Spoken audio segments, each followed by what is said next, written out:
Bom dia, todo mundo. Vamos começando. Tá?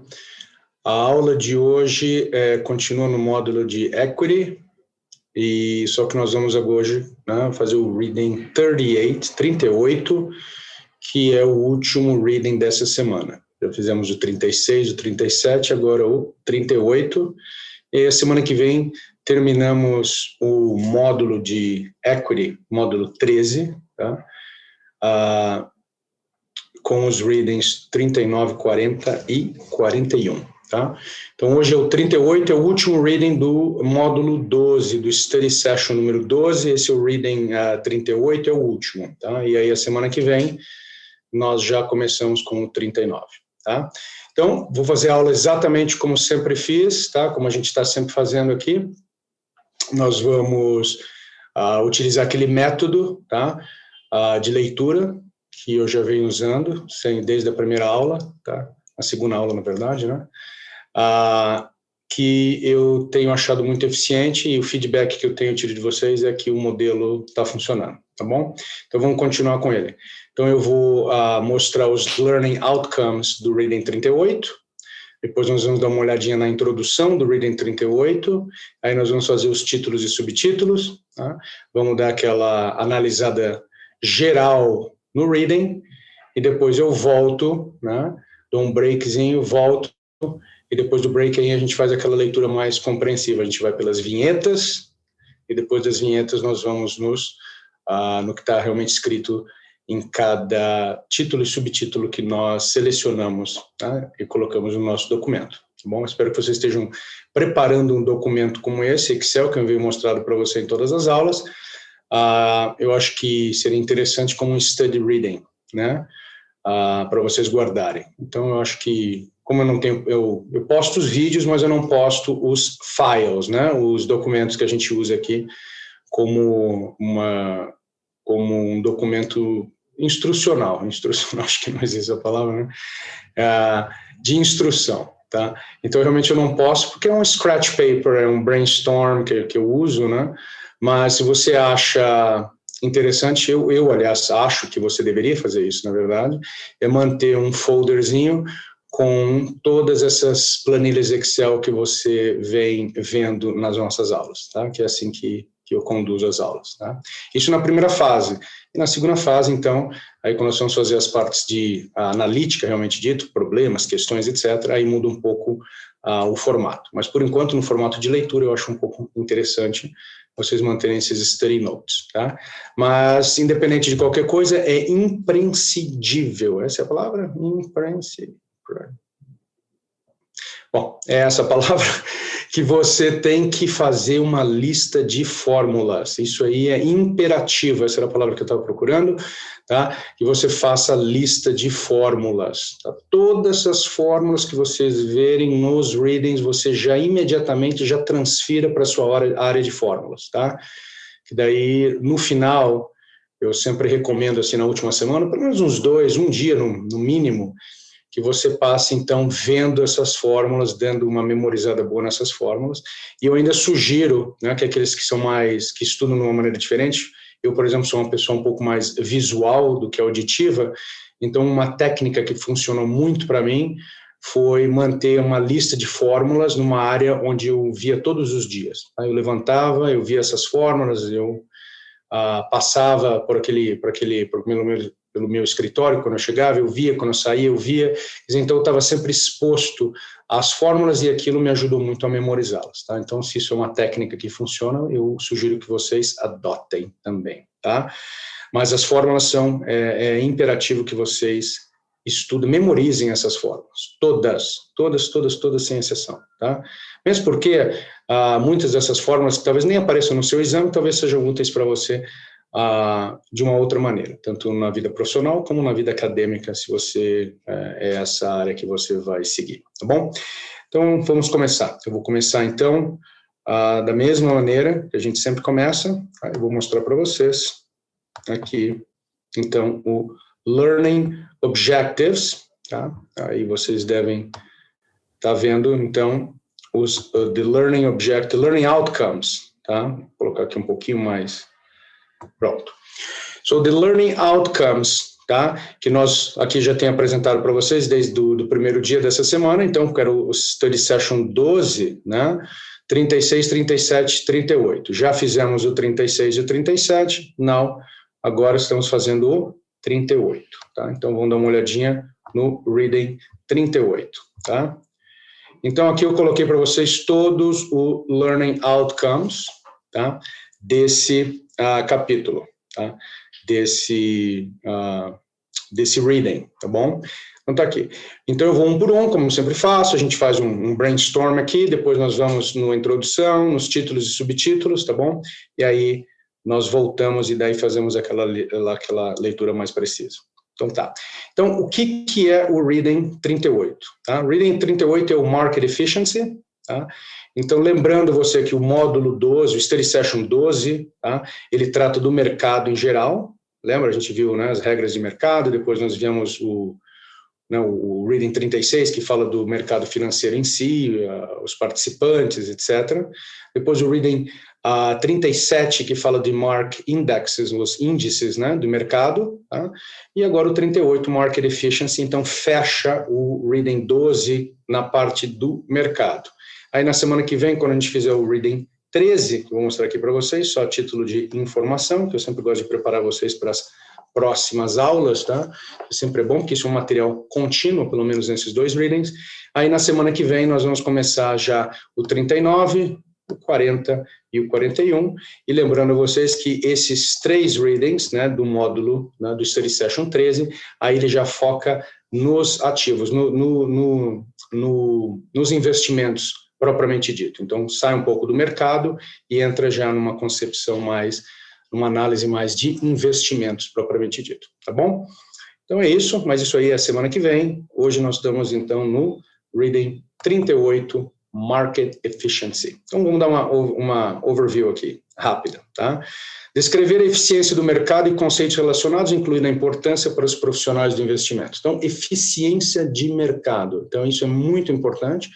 Eu acredito que todos vocês devem saber de uma maneira ou outra definir o que é um mercado eficiente, mas aqui nós temos que saber definir da maneira que são as regras, que são as teorias, digamos assim, de mercado que nós temos, tá?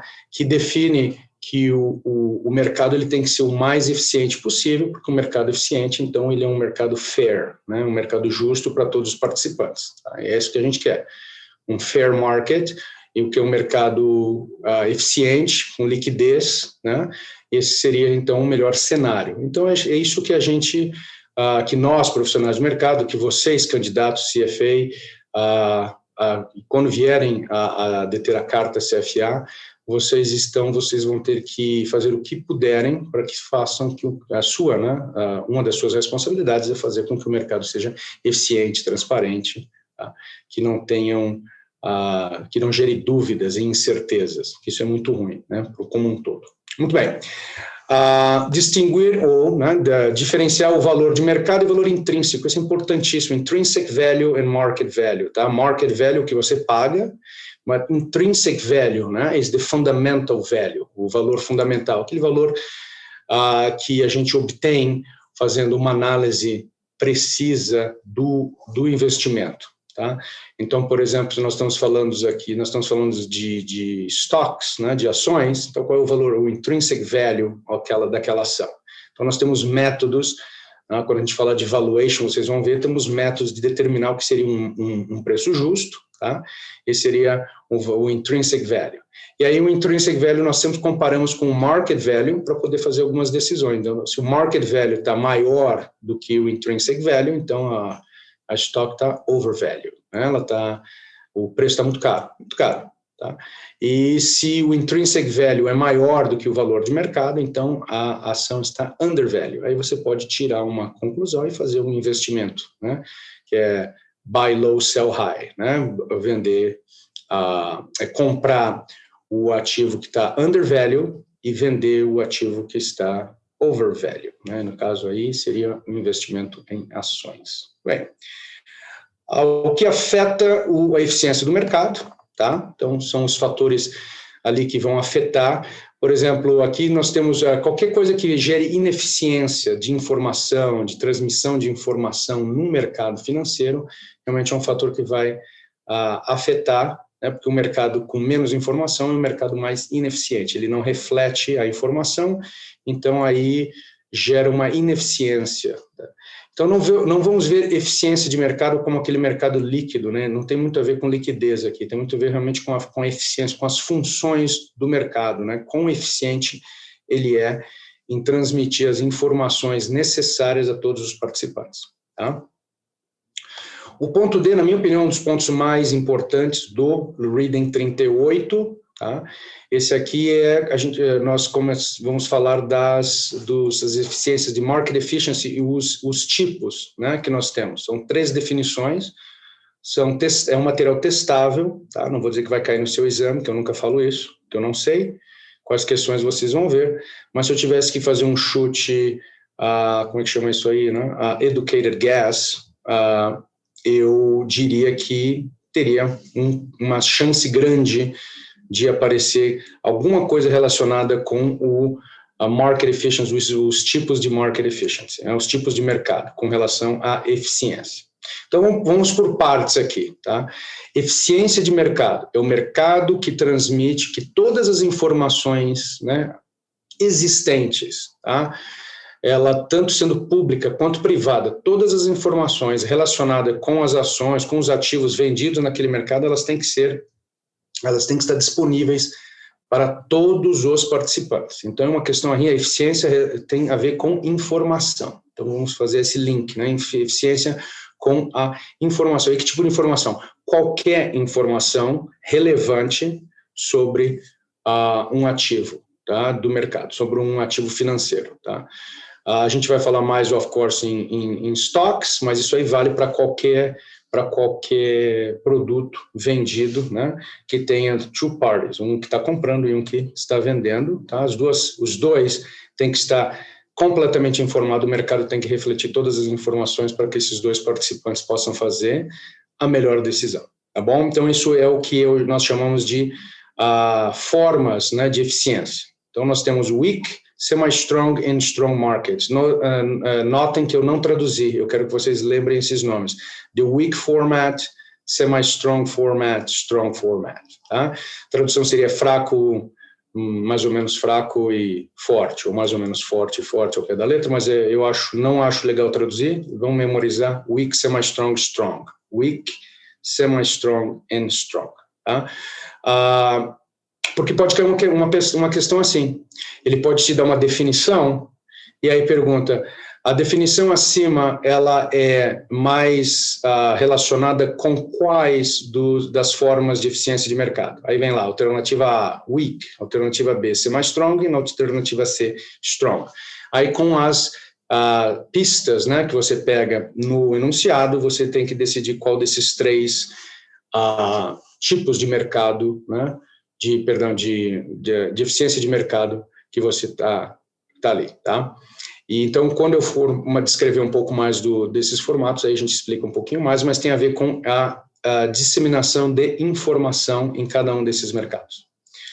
E o próximo, explicar as implicações de cada forma desse, né, weak, semi-strong and strong, na análise fundamental, análise técnica e escolha de gerenciamento de portfólio ativo e passivo. Isso está traduzido ao pé da letra, mas o que a gente está querendo aqui fazer é que, uma vez determinada qual o tipo de mercado, qual é o tipo de eficiência do mercado, aí qual é a implicação que vai ter, né, no Fundamental Analysis. O que é o Fundamental Analysis? Fundamental Analysis é a análise fundamental das empresas, é uma análise das informações financeiras. Geralmente isso aí está relacionado com análise de financial statements, tá?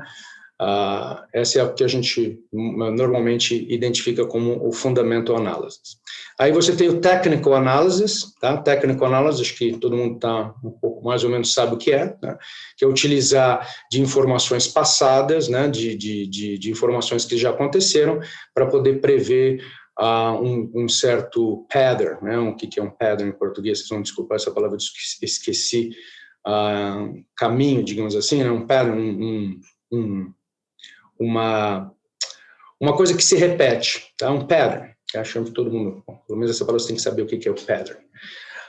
E uma vez identificado esse pattern, e se ele começa a repetir, obviamente, que, né, aí você pode, então, realmente tomar decisões, comprar, vender, né, nesse ponto, e poder fazer o máximo de lucro possível nesse trade, né, nesse trade.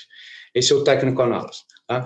E gerenciamento de portfólio ativo e passivo, just active investment ou passive investment. Tá? Active investment, você está sempre procurando mais, né? O alpha, digamos assim, né? O active portfolio. O active portfolio manager é aquele que está procurando alguma imperfeição no mercado, isso que tem a ver com informação, obviamente, e ali ele tentar fazer um investimento onde o risco é zero, né? Ou quase zero. Né? Mas normalmente a definição de um arbitrage, né? ou de um...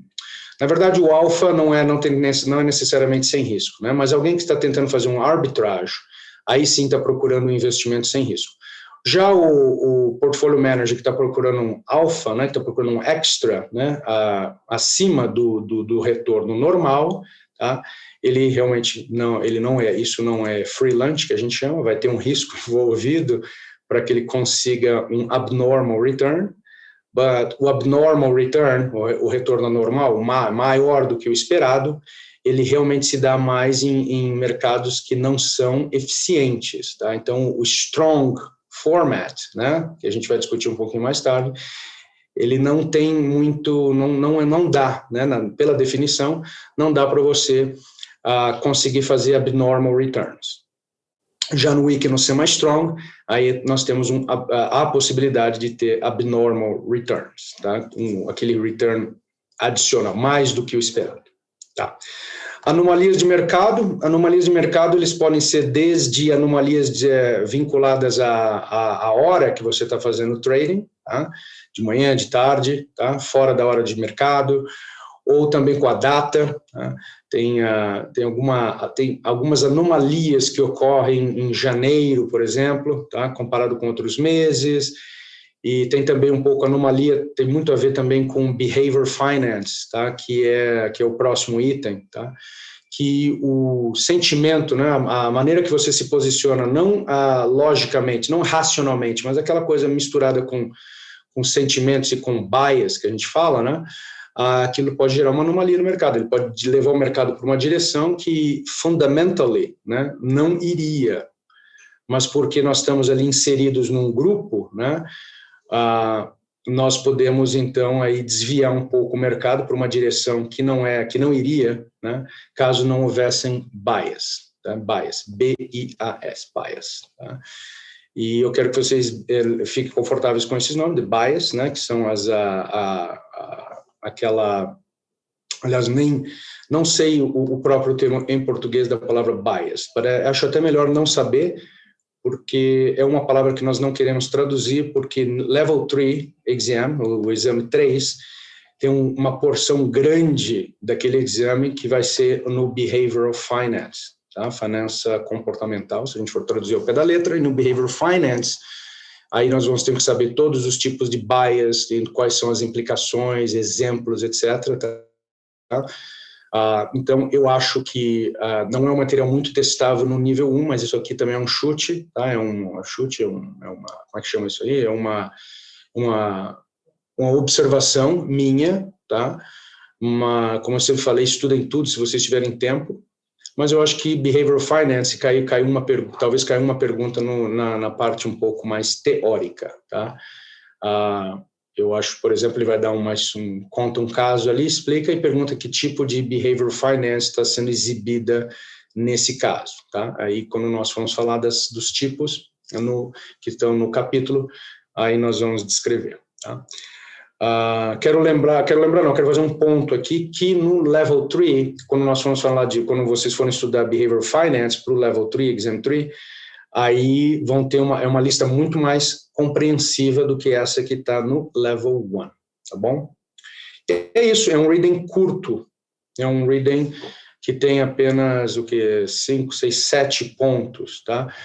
Comparado com os demais que tem 10 ou mais. Então, vai ser um reading, eu acho, um pouco, pelo menos na fase 1, né, que eu vou fazer agora, fase 1, nessa primeira parte que eu vou fazer agora, que é aquela parte de brainstorm, eu acho que talvez não vá ocupar 1h30, como os previews, né, os anteriores, mas não tem problema, porque daí eu dou um break mais cedo, aí a gente volta, a gente vai cumprir as 3 horas, né, como sempre, mas aí então, eu vou utilizar mais do tempo do comprehensive reading para fazermos uma análise mais compreensiva do reading 38, tá?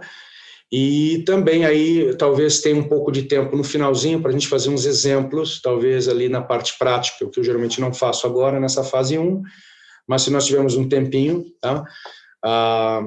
Sem avançar muito o sinal, obviamente, que isso eu não faço, vocês sabem que isso eu não faço, eu vou bem devagar, né, nos pontos. Sem avançar o sinal, se tiver um tempinho no final da aula de hoje, que eu acho que vai ter, nós vamos fazer uns exemplos, uns exercícios, e aí talvez não, eu já até tive uma ideia melhor, eu vou utilizar os 3 readings que nós tivemos, o 36, 37 e 38 de hoje, né, e nós vamos fazer então uma visão geral desses 3 readings, tá, para ficar bem claro para vocês, tá, os pontos importantes de cada um, tá bom? Então, vão ser 3 horas, como sempre, tá? Mas para efeito de vídeo, obviamente o vídeo que vai ser postado para vocês no canal, aí realmente é só essa primeira parte, tá? A segunda parte eu não posto os vídeos. Muito bem, então, ótimo, tá ok. Fizemos então a leitura do Learning Outcomes, tá? Já deu uma ideia mais ou menos do que nós queremos fazer aqui, espero, né? Espero que tenha dado essa visão. Agora vamos voltar, eu vou voltar. Agora eu vou no Introdução, e eu vou no Titles, tá? São esses 2 tabs que eu tenho aqui, então isso que eu acho legal, isso funciona para mim, eu faço um documento desse para cada reading, tá? E daí eu coloco lá os Learning Outcomes num tab, coloco a introdução, os títulos, tá? E aquele planozinho que eu vou mostrar para vocês agora, aquele plano de sempre, tá? Então, de hoje, o que é que nós temos? Está aqui, vou fazer um highlight para vocês, olha lá, Equity, ou Equity, Study Session 12, Reading 38. Aí, esse é o que nós vamos fazendo agora, tá bom? Aí, como sempre, fase 1, que é agora, fase 2, daqui a algumas semanas, quando a gente volta, né? E faz só a parte prática, mas agora é só a parte de compreensão. Primeiro, dá uma analisada no tópico, foi o que a gente fez lá no começo da lição, da aula. Número 2, que é os Learning Outcomes, né? Do módulo nós já fizemos, tá? E agora nós vamos fazer, então, a introdução. Fizemos os Learning Outcomes, fazemos a introdução, agora, falando rapidamente um pouco desse capítulo. Eu acho interessante sempre analisar a introdução de cada um dos readings, tá? Aí vamos fazer aquele título, subtítulo, fazemos um break, fazemos as vinhetas, a leitura, e se der tempo, e hoje acho que vai dar, vamos fazer os exemplos, tá bom? Então, vamos lá, prática. Isso aqui vocês já estão cansados de ver, mas é sempre importante mostrar. Também a título de vídeo é importante ter isso, tá bom? Por mais cansados que vocês já estejam de terem visto isso, tá bom? Eu digo esses, visto aqueles que estão conosco aí desde o começo, desde o primeiro dia do curso. Tá. Introdução, já botei aqui para vocês, tá? Coloquei ela em português, tradução pé da letra, tá? Mas boa tradução, e termos que não, como eu mostrei anteriormente, os termos que eu não quero traduzir, eu não vou traduzir. O que é, então, o que é que esse reading fala, nessa introdução, como é que ele é dividido, tá? Então, ele fala a importância de não assumir que os retornos passados podem ser encontrados ou podem ser utilizados como um pattern, tá? Como aquela coisa que vai repetir, tá? Já aconteceu, vai acontecer de novo, tá? Essa mentalidade é equivocada no mercado financeiro, tá? A gente sempre tem que ver para frente, né? Claro que coisas passadas podem ajudar, já falei isso, né? Tem gente, e quem sou eu para dizer que técnico análise não funciona, porque eu conheço pessoas que se deram muito bem insistindo em técnico análise, eu não gosto, eu não consigo ver uma lógica que me prenda para persuadir as pessoas a utilizarem técnico-análise, mesmo porque eu prefiro o fundamento análise, eu prefiro, né, fazer um crunching of the numbers, aquela coisa toda, isso é o que eu gosto, do que utilizar técnico-análise para fazer investimentos. Mas o técnico análise ele pode funcionar num mercado que não seja strong format, tá? E que geralmente é o caso da maioria dos mercados, tá? O mercado brasileiro, por exemplo, não é um strong format, tá?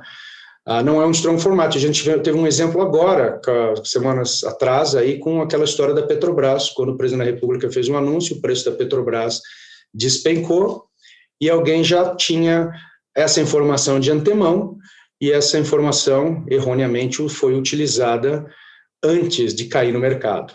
Tá? Isso é um exemplo de um mercado financeiro que não é strong, que ele deu room, né? Ele deu uma abertura para que alguém pudesse fazer um insider trading. Tá? Num strong format, isso não, teoricamente, não existiria. Insider trading não existe. Por que não existe? Porque no strong format, todas as informações, todas, públicas ou privadas, né, ou privilegiadas, perdão, públicas ou privilegiadas as informações, elas já estão disponíveis no mercado. Eu sei que é um pouco difícil, como é que uma informação privilegiada já pode estar available no mercado? Mas essa é uma teoria, né? Essa é a teoria. Imediatamente, quando tem uma informação que é privilegiada, ela já não é mais privilegiada, vamos imaginar assim, né?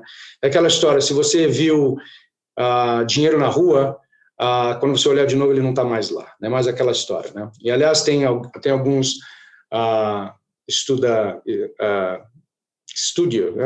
pessoas que estudam o mercado, tá? Estudiosos do mercado, que acham que se você viu dinheiro na rua, na verdade você não viu, né? Que é uma coisa que num strong format não deveria acontecer esse tipo de coisa, né? Essas coisas não acontecem. É a mesma coisa, tá? Um mercado que não é strong, então ele possibilita situações como essa de insider trading, front running, etc. Tá? Que a gente tem que sempre evitar. Então, a primeira sessão ele vai falar muito, então, realmente do porquê que os mercados têm que ser strong format, né, ou eficientes, o mais eficiente possível, daquela visão geral. Essa é a sessão 1. Tá? Aí a sessão 2, tá? Ele já vai discutir um pouco dos fatores que afetam, tá, o tipo de eficiência do mercado. Tá? A sessão número 3, então, realmente vai falar das 3 vias, né, dos 3 formatos de mercado em relação com eficiência, que a gente comentou, né, do weak, semi-strong e strong, tá? Sempre lembrando que é com relação à velocidade de disseminação de todas as informações relevantes sobre os ativos negociados naquele mercado. Essa é a definição própria, né? Uma definição abrangente do o que é market efficiency. Tem a ver com disseminação de informação. Tá, a seção 4, então, vai falar das ineficiências, as anomalias do mercado, tá? E quando a gente fala de anomalia, a gente não está falando só de bubbles e coisas desse tipo, que quando acontecem assim, elas são caóticas, tá? Nós estamos falando de anomalias pequenas também, que é um volume muito grande de negócios numa segunda-feira comparado com uma sexta-feira. Tá? Não tem uma explicação lógica para isso, tá?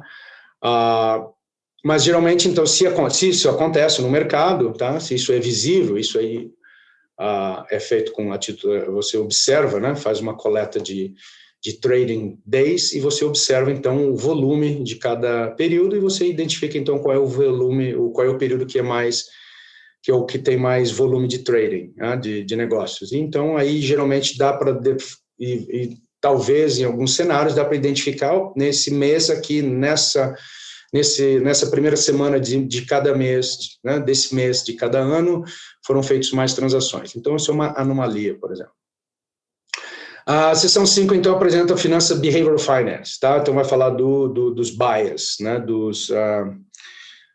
aqueles vícios, digamos assim. Eu acho que bias não é tradução, não é vício. Eu estou me segurando aqui para não ir no dicionário e procurar bias, e se alguém quiser contribuir aqui, é só você, não precisa falar, você só me escreve aqui no chat, tá? Que realmente eu esqueci a tradução da palavra bias, tá? Mas é aquela coisa, na verdade, uma característica emocional dos investidores, né? Exibir um bias, né? Exibir uma tendência, ele se convence de alguma coisa que, na verdade, não tem fundamento, tá? Então, isso é pode ser um problema no mercado financeiro se isso aí atinge a um nível exponencial, né? Essa transmissão desse sentimento, que é um sentimento, né, que não tem fundamento, se ele se espalha pelo mercado, ele pode criar uma anomalia, tá? Ele pode criar até um disruption muito grande naquele mercado, tá bom? A gente vai falar delas quando eu fizer a análise de títulos e subtítulos, tá bom? Então, aí está a introdução desse capítulo, desse reading, tá? Que é o reading 38. Muito bem, agora então vamos à famosa, perdão, títulos e subtítulos, né? Que eu acho interessante, tá? Eu acho isso muito... aliás, eu acho, né, na função de instrutor, que é uma técnica muito positiva para entender, tá? Ainda mais que a gente está fazendo, muitos de vocês, o seu inglês não é tão fluente quanto a sua língua portuguesa, né? Acho que talvez um brainstorm dessas, antes de ler, ajuda aqueles que realmente têm uma dificuldade um pouco maior na leitura, tá? Na compreensão da leitura, tá? Porque aqui nós temos estudantes, nós temos candidatos aqui fazendo curso conosco com vários tipos, com vários níveis de inglês, tá? Claro que todos vocês têm um nível mínimo para entender, compreender, né? Senão seria suicídio fazer um exame desse, eu acho, né? Sem saber a língua, mas é claro que nós temos diferentes níveis, e isso não é importante, porque eu já falei para vocês várias vezes, vocês não precisam falar inglês nesse exame, tá? E sempre falar, na minha opinião, mais difícil, a parte mais difícil de uma língua. Ler e nesse exame level 1 e level 2 não vamos precisar nem escrever, então, na verdade, é só ler e compreender. Eu acho que também não é tão difícil assim. Então, vamos lá. Eu vou aqui, então, eu sugiro que vocês, então, tenham o livro, tá? Do seu material de estudo, Reading 38, perto, de vocês, porque agora eu vou fazer o título, análise de títulos e subtítulos, tá bom? Então, vamos lá. So, aqui eu tenho o primeiro, tá? No meu primeiro...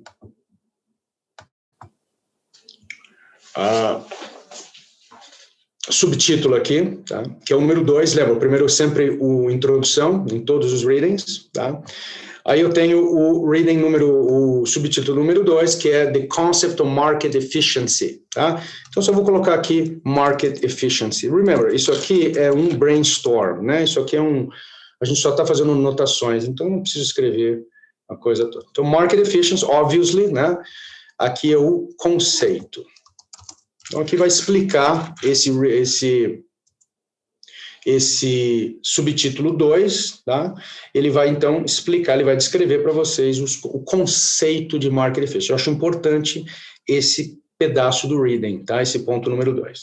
Então, vamos ver o que ele está dividido aqui. Ele está dividido em 2.1, que é a descrição desses mercados. A descrição do mercado eficiente, do efficient market.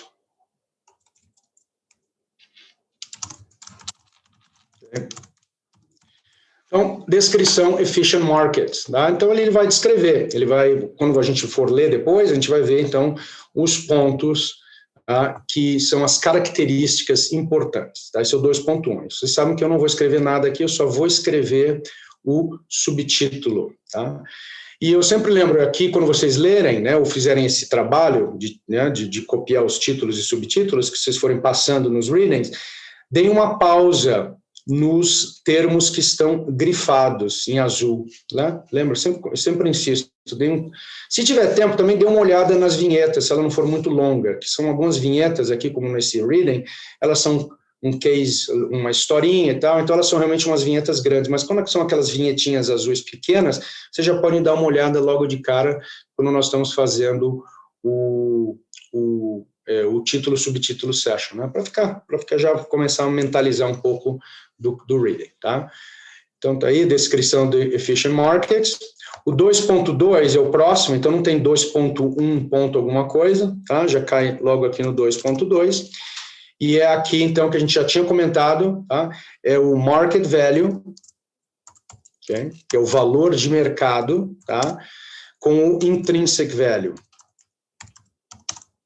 O valor intrínseco, tá? Mas eu acho legal em inglês. Market value versus intrinsic value. Aí, então, esse ponto, tá? Que tem a ver com market efficiency, no conceito, né? É o ponto 2.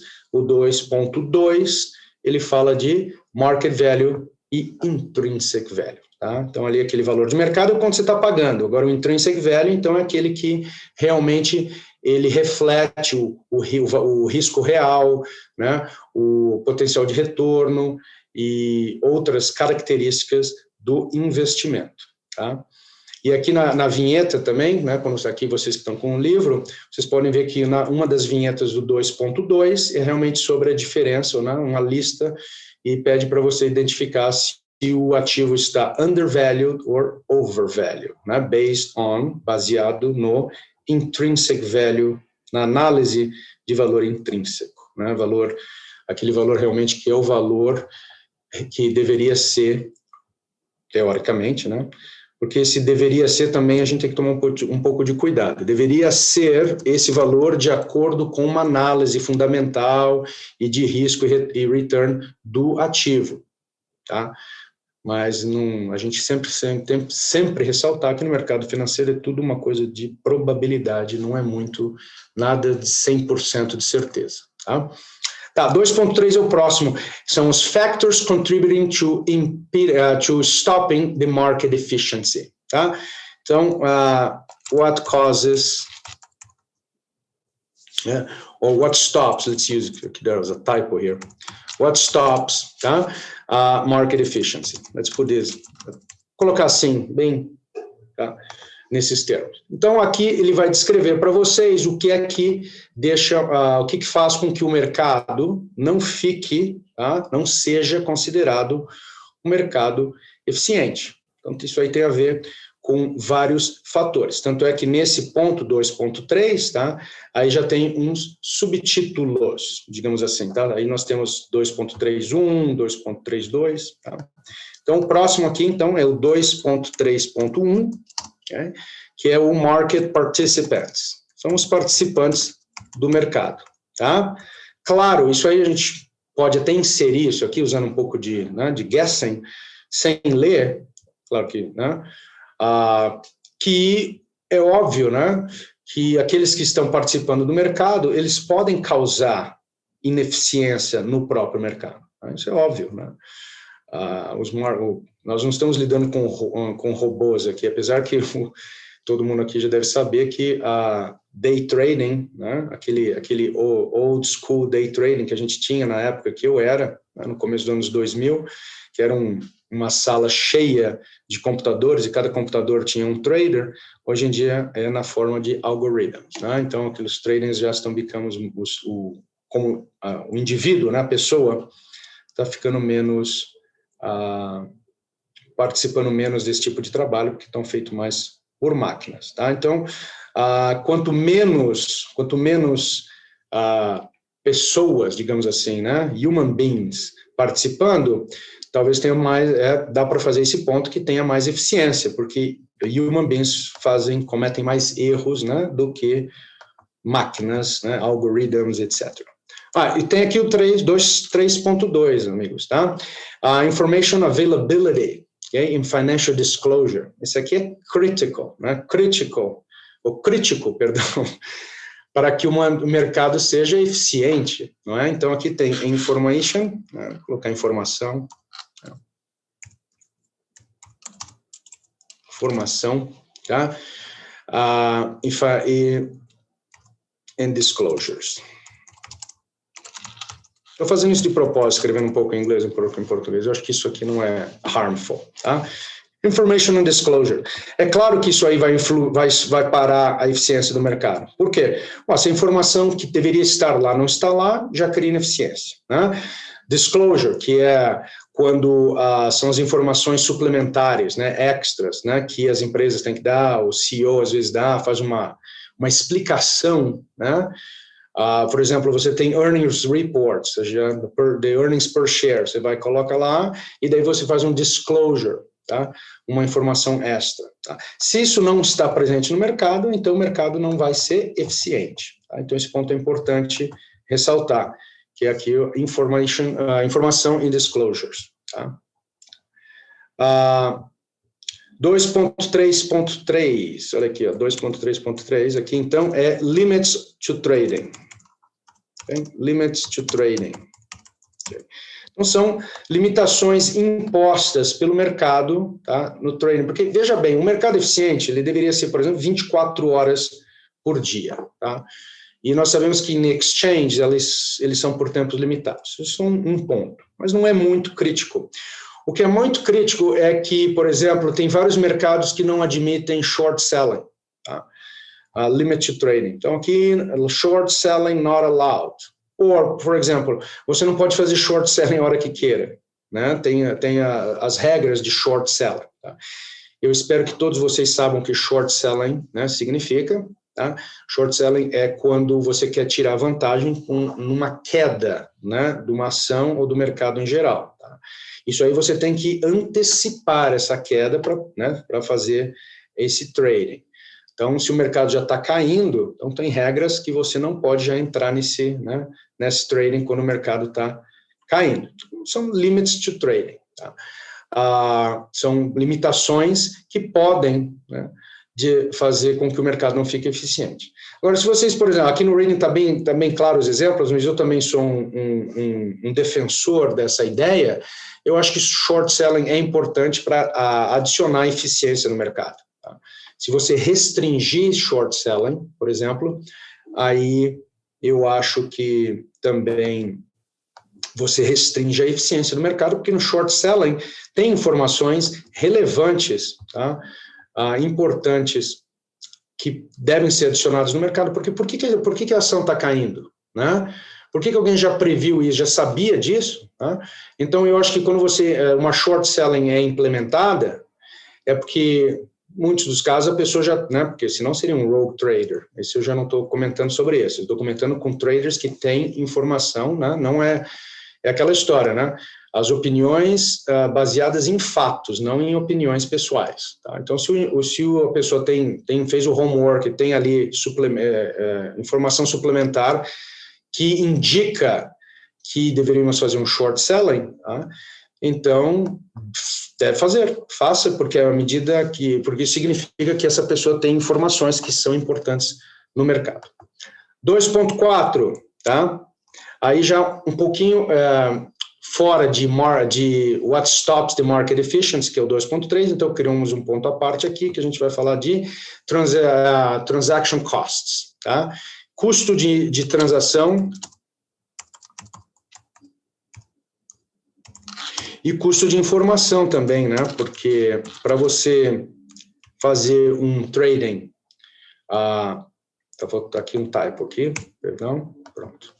Para você ter um sucesso, né? O que é? Sucesso é que você minimize seus riscos, obviamente. Para minimizar risco, a melhor coisa é ter informações. Quanto mais informação você tiver, tá? Maior a chance de minimizar os seus riscos. Mas isso custa caro, né? Informação custa caro, custo de transação custa caro. Né? Por exemplo, eu poderia estar observando que o Dow Jones Industry Average, right?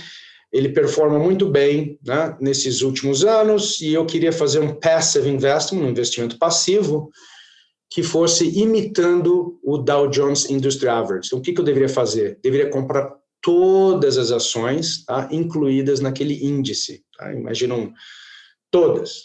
E é um número muito grande de ações, tá, para você replicar isso eficientemente. Se você quiser fazer uma réplica 100% do index, né, do Dow Jones. Por exemplo, imagina a Bovespa, né? Quantas ações são incluídos no índice Bovespa. Tá? Agora você compra todas essas ações e cria o seu portfólio, que é um mirror, né? Que é um espelho da Bovespa Index. Você vai performar exatamente como a Bovespa, né? Ou como outro index que você quis se espelhar. só que imagine o custo de transação, né? Porque cada ação que você compra tem que pagar, e para manter aquele portfólio balanceado custa muito, muito caro. Então, o custo de transação, custo de informação, ela mantém, então, cria um pouco de limites, né? Mas isso aí não podemos chamar isso de ineficiência, tá? Custo de transação faz parte do jogo, você tem que pagar, né, para comprar uma ação, para vender o investimento e também para adquirir informações. Vamos mudando agora, já estamos a 1 hora, né, do nosso brainstorm here, tá? Mas está sendo eficiente, tá? Um pouquinho mais longo do que eu pensei, mas tudo bem. Number 3 here, o ponto 3 é formatos de eficiência, tá? Então, são as formas de market efficiency, de eficiência, né? E são os 3 que que eu já comentei com vocês, né? Do strong, semi-strong, tá? E strong, semi-strong and weak. There you go. Então, vamos começar com weak, tá? Depois a gente fala do semi-strong. E daí a gente vai falar do strong. Não há necessidade de vocês ficarem aqui tentando, achando que isso aqui é muito difícil. Tem alguns keywords que você pode memorizar que são relacionados a cada um deles, tá? E aí, quando você memorizar esses keywords, aí se você ler num caso, tá, e tiver que identificar a forma, tá, eu sugiro, então, que você observe esses keywords no problema, tá? É o mesmo ponto que eu falo, né, em outros tópicos que a gente discute. A gente tem que observar alguns pontos que são pertinentes apenas a algumas definições. Isso acontece muito em economics. A gente vai falar um pouco das teorias econômicas, teoria clássica, né, neoliberal, tal. Então, cada uma dessas teorias econômicas, ela tem um key element, e esses key elements são o que eu sugiro vocês lembrarem, tá? Então, uma maneira legal aqui seria colocar weak format, qual é o key element? Semi-strong, key element, strong, key element, tá? Então, o que é o weak format? Então, aqui é apenas, tá, informações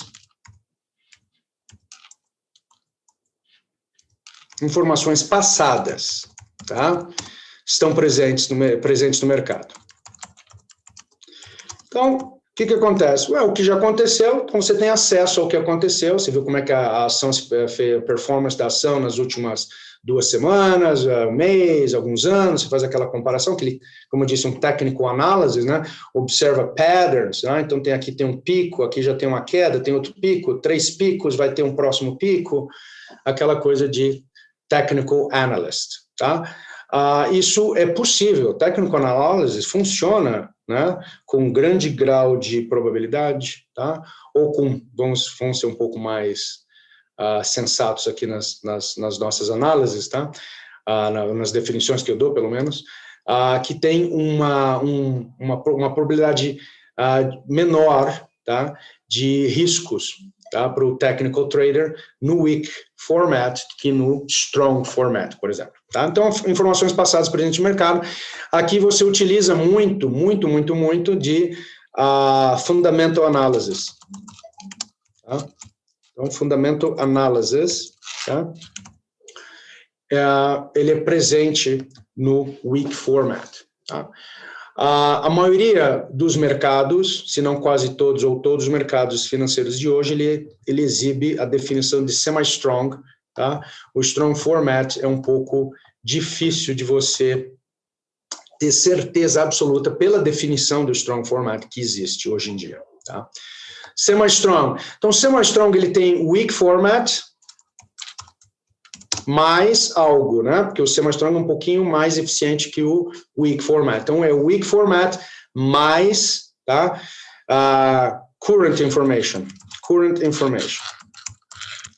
E quando eu falo current information, é rápida, né? Informação já, não futuras, não informações privilegiadas, informações públicas, tá? Current public information. Okay. elas estão presentes no semi-strong. Tá? E o strong, ele tem o semi-strong mais algo, né? E esse algo é o privilege.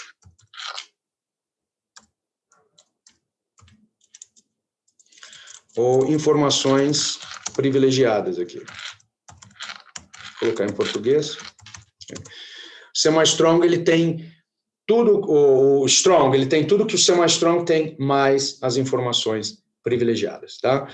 E é um pouco assim, aí que entra aquela história, né? Como é que nós podemos ter um strong market se vai sempre existir informações privilegiadas? Óbvio, né? Sempre informações privilegiadas, elas existem. Mas a ideia é que essa informação privilegiada seja aquela história que eu te falei, né? Quando você vê dinheiro na rua.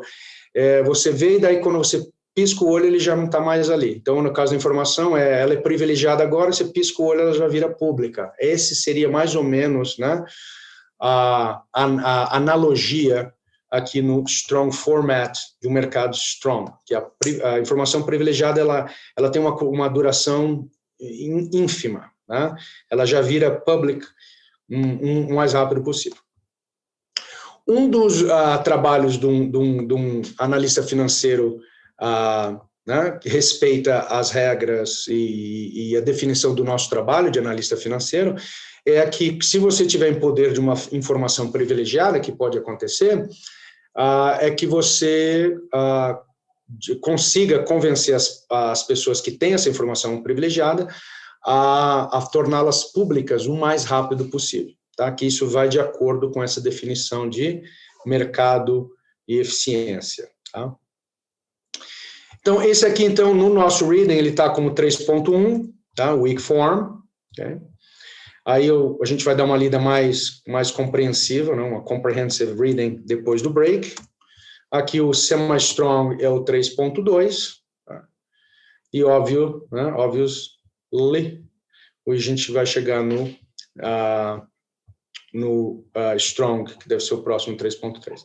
Tem uma vinheta muito legal aqui no semi-strong sobre Tesla, tá? Mostrando um semi-strong market de acordo com as informações. Então, ali a vinheta tem umas informações sobre Tesla sendo disseminadas, tá, durante um período e o impacto, né, dessas informações no preço das ações. Tá? E a gente vai fazer, obviamente, vamos ler e analisar essa vinheta em mais detalhes daqui a pouco. E o 3.4, tá? Isso aqui chama-se The Efficient Market Hypothesis, né? A hipótese do mercado eficiente. Por que hypothesis? Porque a gente está falando assim de teoria, nós estamos falando aqui de teorias, tá? Teorias. Então, uma hipótese. Okay? Nós temos sérias indicações que é desse jeito, mas, tipo, né? Por exemplo, como eu te falei, o strong market, ele é muito difícil de ser observado em real life, tá? Em vida real. Tá? E aqui, então, implicações dessas formas. Bom, uma das implicações, por exemplo, é muito fácil de ver, se você não está num strong format, a implication aqui é que, se você tiver no weak ou no semi-strong, é que tem espaço para você fazer arbitrage. Tá? Você pode, se a informação demora muito para chegar num mercado ou outro, por exemplo, né? Então você pode operar no mercado aqui e já tirar vantagem das informações desse mercado e já transferir para um outro mercado, porque você sabe que essa informação vai chegar naquele mercado, mas vai ter um delay, né? Vai ter uma demora. Então, isso é um exemplo da implications de cada um desses formatos. Tá? Então, é muito importante que você saiba, nesse reading, tá? Se é semi-strong, o que acontece? Né? Se é strong, o que acontece? Tá?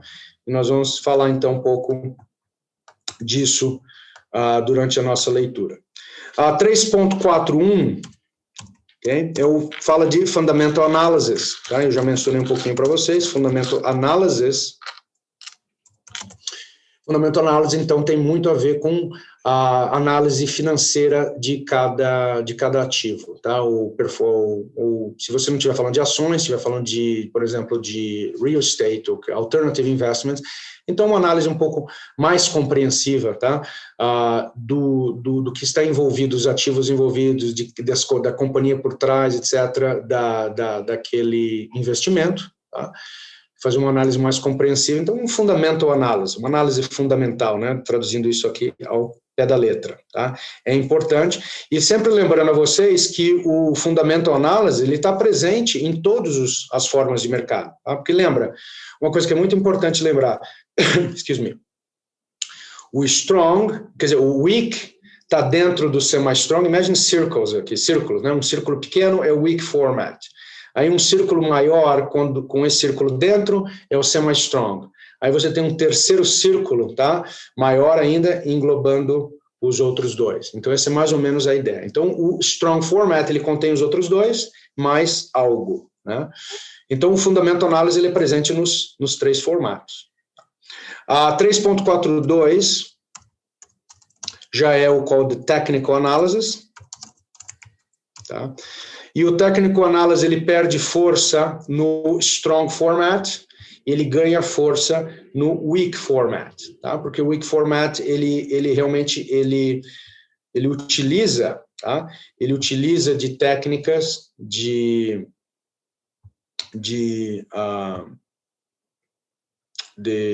weak format, ele utiliza técnicas de past, né? Past information, então você vai ser acesso de past information, deu um branquinho agora, mas voltei. E esse past information, então, ele pode ser mais útil, né, no mercado que só utiliza past information, não tem current, não tem privilege.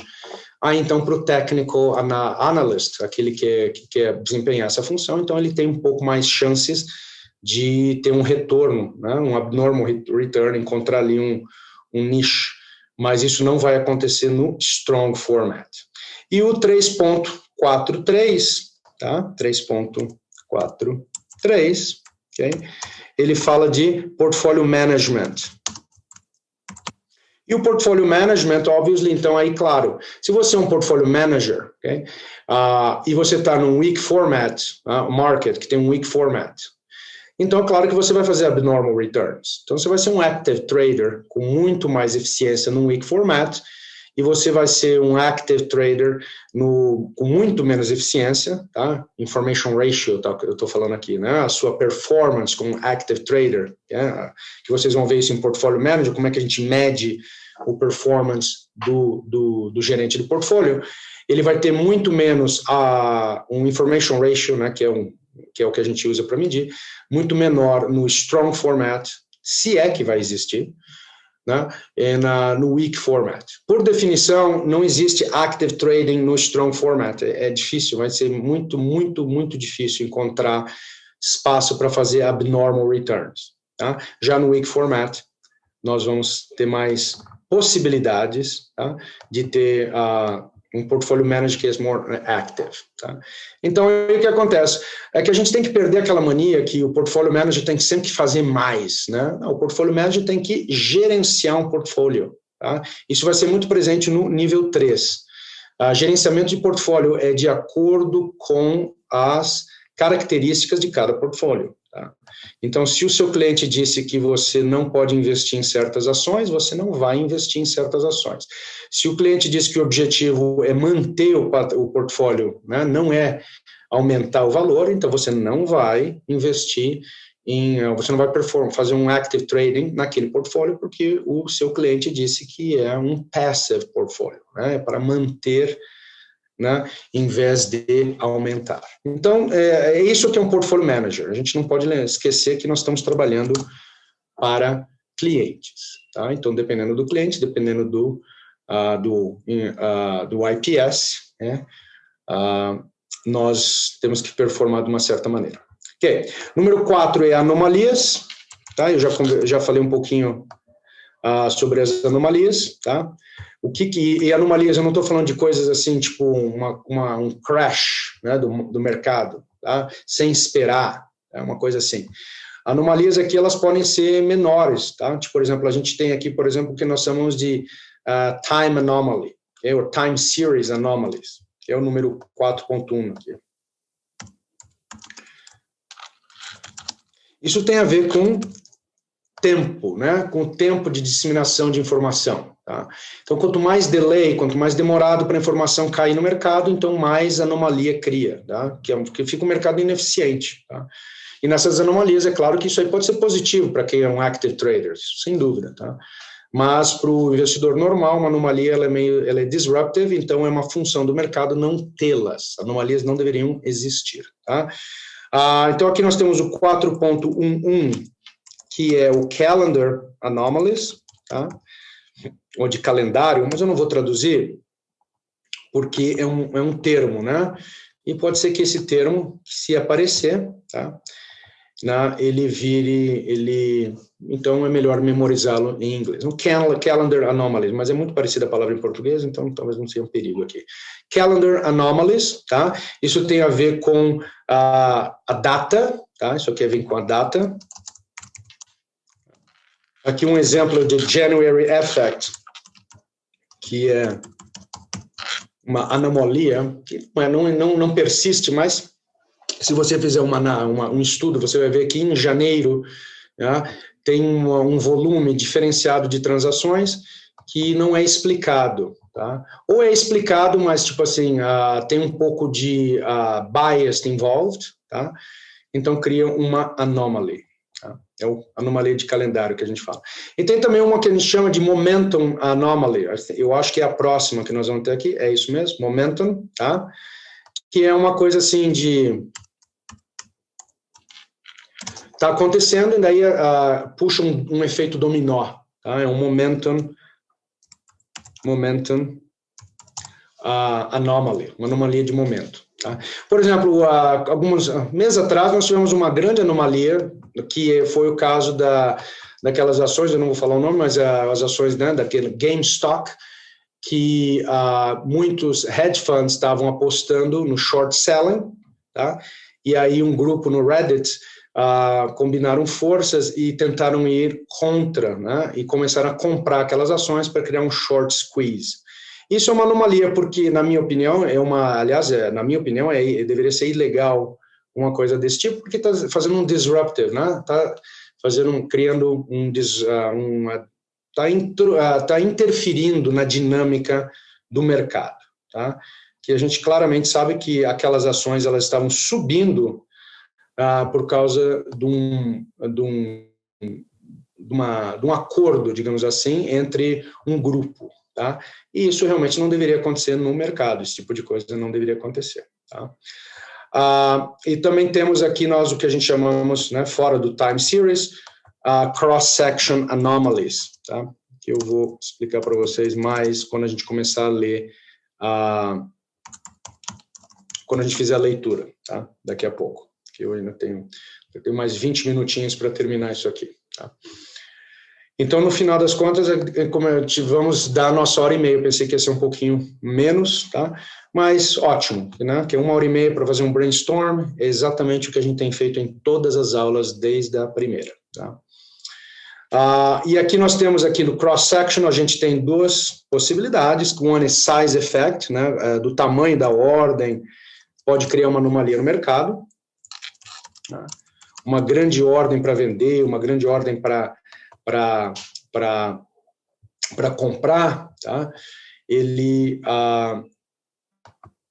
pode criar uma certa anomalia temporária no mercado. Tá? O que é uma anomalia? Uma anomalia é quando o mercado reage de uma maneira inesperada. Tá?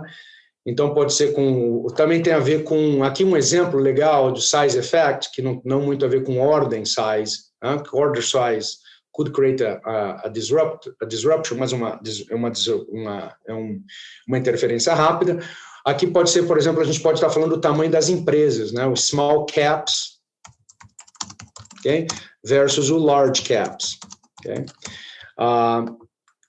Small caps e large caps tem de vez em quando exibe uma anomalia em termos de retorno. Tá? Os small caps, às vezes, a performance é muito melhor em termos de risk-adjusted return que o large caps. e às vezes sem explicação óbvia, tá? Que pode ser considerado como uma anomalia. Tá? O value effect, ela tem a ver com o P/E ratio, tá? Eu espero que vocês lembrem do P/E ratio, tá? E que é uma medida, né, um ratio que nós utilizamos que compara o preço da ação hoje com earnings per share, tá? E quanto maior esse número, indica que a expectativa do mercado é que aqueles earnings vão aumentar, tá?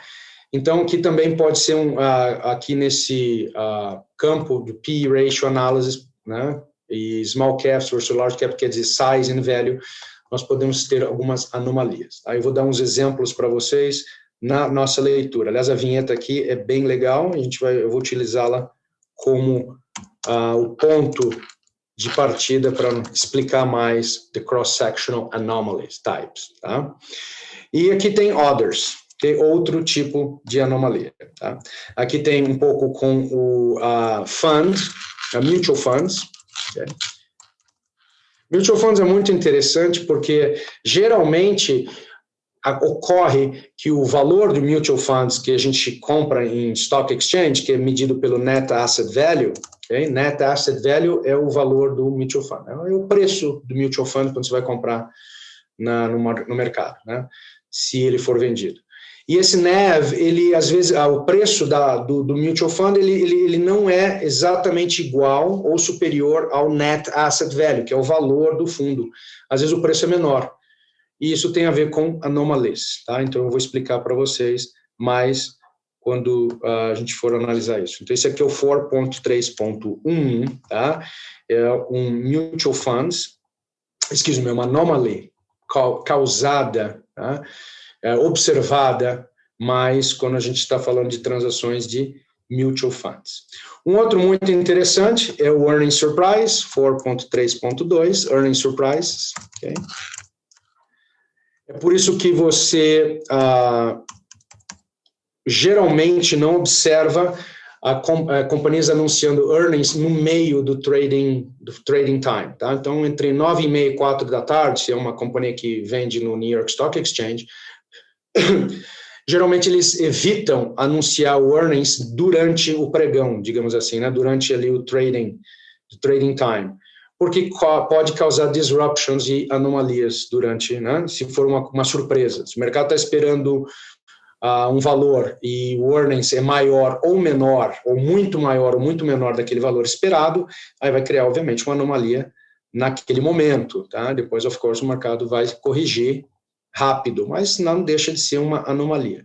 Não podemos confundir anomalias de longo, né, uma anomalia que cria uma disruption muito grande no mercado, né, porque tem anomalias que são rápidas, tá? Elas se corrigem rapidamente.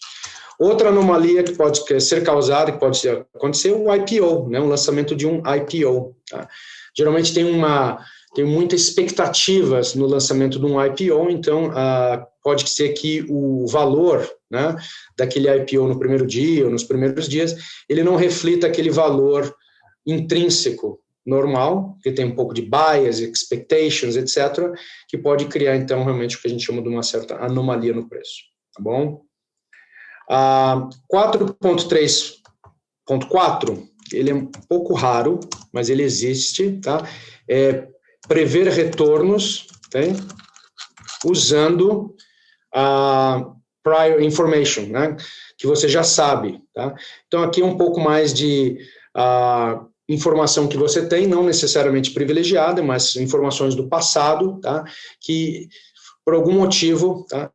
Elas ajudam na previsão, ou pelo menos num curto período. O passado reflete, o presente imita o passado, então a gente pode ter um pouco de uma previsão, digamos assim, não, do retorno baseado em prior information. 4.4 agora, amigos, estamos terminando então, okay? Esse ponto 4 aqui. Então, implicações, okay?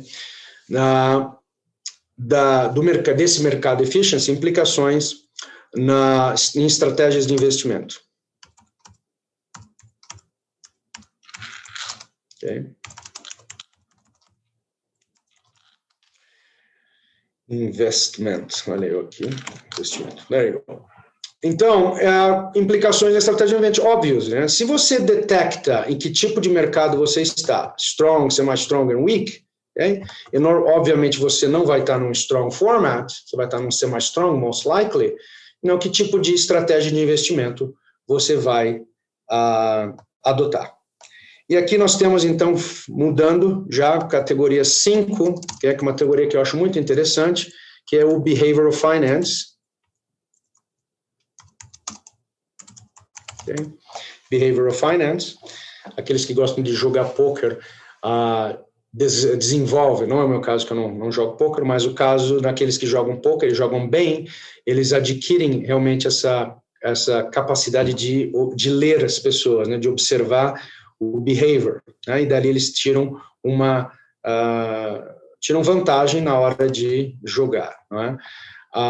Sempre lembrando que o mercado financeiro não é um cassino, nunca foi, nunca será. Tem gente que acha que é, mas não é. Tá? Eu sou um defensor do mercado financeiro como como se fosse um componente básico de qualquer economia. Tá? Isso não é um cassino, não. Ele tem uma importância gigantesca numa economia. Tá? E o Behavioral Finance, então, aqui, claro, nós estamos falando o quê? De Market Efficiency. Ok, so o que Behavioral Finance tem a ver com Market Efficiency? Ora, da maneira que as pessoas se comportam no mercado financeiro, como elas reagem, né? Ela vai criar disruptions, né, no mercado financeiro. E quando eu falo disruptions, significa que elas vão reagir a emoções, tá? E não a informações. Isso é o que o Behavioral Finance estuda. Que isso aí pode causar disruption no mercado. Tá? E o Behavioral Finance ele tem um poder enorme no mercado financeiro. Todo mundo é nervoso no mercado financeiro, ainda mais se você tem uma quantidade muito grande investida. Né? Qualquer coisinha ali, as pessoas ficam nervosas. Tá? Então, o Behavioral Finance está inserido aí. Nós temos alguns exemplos. Tá? Como eu te falei, a lista aqui é menor do que você vai ver no Level 3. Tá?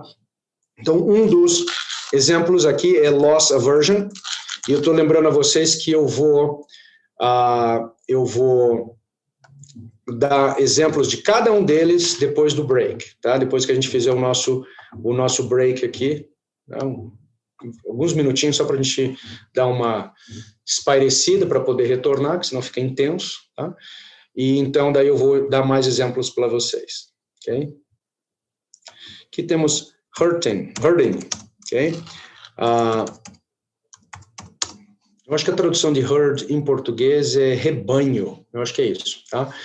Então, o que é, vamos explicar um dos dois aqui já. O loss aversion, isso aqui é uma coisa muito comum no ser humano, que é que ninguém gosta de perder dinheiro, e você fica com muito medo quando os seus investimentos, não você, mas digamos assim, né? O indivíduo médio, the average person, o indivíduo médio, average, ele vai exibir loss aversion, ele não gosta quando os investimentos estão caindo, e às vezes ele exibe uma emoção muito forte, fica com um pânico muito grande de perder mais, e acaba saindo do trade, né, sai do investimento, e acaba perdendo, porque quando você sai do investimento, você não tem aquela opção de que se o investimento retomar e voltar a subir, aí você já saiu fora. Então, loss aversion, tá? Isso aqui é clássico, exemplo de Behavioral Finance. So, the herding chama-se uma coisa aqui como a tradução aqui, herd acho que é rebanho, tenho quase certeza que é essa tradução, tá? É quando você segue, né? Segue o grupo. Então, tipo assim, você não tem motivo nenhum para comprar aquela ação, mas está todo mundo comprando, eu vou comprar também. Está todo mundo vendendo, então eu vou vender também, se eu tiver, tá? Isso aqui é um bias, tá? E pode causar muitos problemas. Tá? O outro aqui, 5.3, isso aqui você vê direto com aqueles que não sabem nada, né, no YouTube e ficam dando advice para os outros. Quando eu digo não sabem nada, às vezes eu vou fazer um parênteses aqui, eles não têm o conhecimento, mas eles exibem uma personalidade de overconfidence, tá? Que ele influencia os demais investidores, tá? E o overconfidence, ele pode causar problemas para o investidor a si mesmo, que quando tem overconfidence, você acaba arriscando demais, tá? e que esse é o ponto do capítulo, mas também um overconfidence você pode transmitir para outras pessoas, entendeu? A sua overconfidence, e aí você acaba, então, alterando um grupo. Tá? Okay. 5.4, tá? É called Information Cascade. Okay? Eu vou manter esse biased em inglês também, tá? Para a gente memorizar. Cascada de informações. Tá? A tradução não faz muito sentido. Tá? Esse aqui, paura de perda, paura não, esse não é português. É medo de perdas, acho que é isso, não, aversão a perdas, tá? A tradução aqui faz sentido, tá? Seguir o rebanho faz sentido, super confident, né? Ter uma confiança excessiva faz sentido a tradução, mas a cascada de informação não faz muito sentido. Mas no Information Cascade eu tenho um bom exemplo para quem assistiu aquele filme Trading Places, né? Com ele é um filme acho que da década de 80, tá? E ele tem lá o Eddie Murphy, tá? Que ele faz um papel de mendigo, e tem o Dan Aykroyd, que faz papel de broker. E aí eles têm um problema lá, tem uma história lá, e eles acabam trocando de lugar, tá? E no final desse filme, acho que vocês devem ver, eu não sei o nome do título em português. Aí no final desse filme tem uma cena muito interessante, onde você vê um information cascade, tá? É que eles estão fazendo trading de laranja no mercado de futuros, e aí aparece um dos traders observa alguma coisa e os outros os traders observam que aquele trader fez uma decisão um pouco inesperada e aquilo influencia aquelas pessoas naquele momento, tá? E cria um information cascade, todo mundo faz a mesma coisa, todos os traders ali fazem a mesma coisa. Cuidado com a diferenciação entre herding, tá? E que a gente vai fazer isso também durante a leitura, em Information Cascade. Eles são diferentes, tá? Herding é você seguir o rebanho, você está ali, tá todo mundo comprando, deixa eu comprar.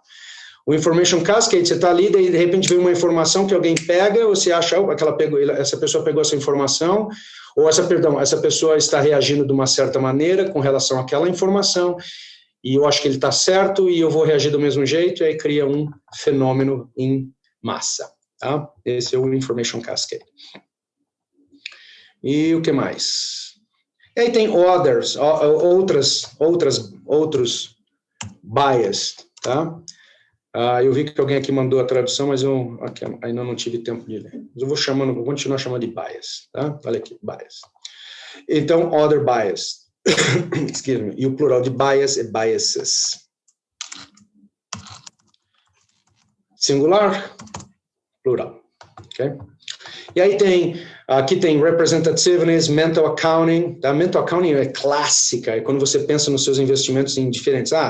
Naquele portfólio eu sou risky, naquele outro eu sou conservative, em vez de você pensar no seu portfólio como um todo. Tá? Aí nós vamos falar então de todos esses bias que a gente está tendo aqui. Tá? O mental accounting, conservative, narrow framing. Tá? E o ponto 5.6, tá? Ponto 5.7, tá? Que são os dois últimos, e aqui a gente termina. Estou um minutinho acima do meu tempo, mas isso aqui é fácil. Tá? Eu vou dar o break para vocês as soon as I finish this. Tá? É importante fazer essa observação. O 5.6 aqui e o 5.7, que eu vou considerar para efeito de brainstorm, muito parecido, tá? Então, é o impacto no mercado do behavioral finance. Qual é o impacto que isso vai ter, né? Se um strong bias, né? Uma emoção, né? Se você fizer um trading por emoção e não por informação, tá? Então, qual é o impacto no mercado? E aí nós acabamos esse reading, tá? O brainstorm, pelo menos, desse reading, aqui já estamos terminando, tá bom? Então é isso. Isso aqui, então, é o vídeo de hoje. Eu vou só fazer como sempre que eu gosto de fazer. Vocês me allow me, please, to do this. Tá? É aquela velha história, e eu peço que vocês façam isso também, tem uma visão geral do que vocês acabaram de escrever aqui. Tá? Então, introdução, market efficiency, é o ponto 2, formas de market efficiency, tá? É o número 3, anomalies é o número 4, o número 5 é o behavioral finance, tá? Então, esses são os 5 pontos mais importantes desse reading. Ok? Então, quase lá, estamos quase lá, tá bom? Então tá, pessoal, então vamos fazer um breakzinho rápido, tá? Tipo, 5 minutinhos, tá? Eu vou ficar por aqui, eu vou desligar a imagem. Esse vídeo termina aqui para efeito de posting, tá? Então vocês vão ter acesso a esse vídeo, tá? Ele vai ser postado no canal. E só que a segunda parte, então, que agora nós vamos fazer, eu não vou postar o vídeo, tá? Mas eu vou gravar e colocar na nuvem para vocês e não no canal, tá bom? E aqui nós concluímos, então, o Reading 38, Market Efficiency, que vai ser postado no canal, tá bom? Qualquer dúvida, vocês entrem em contato. Tchau.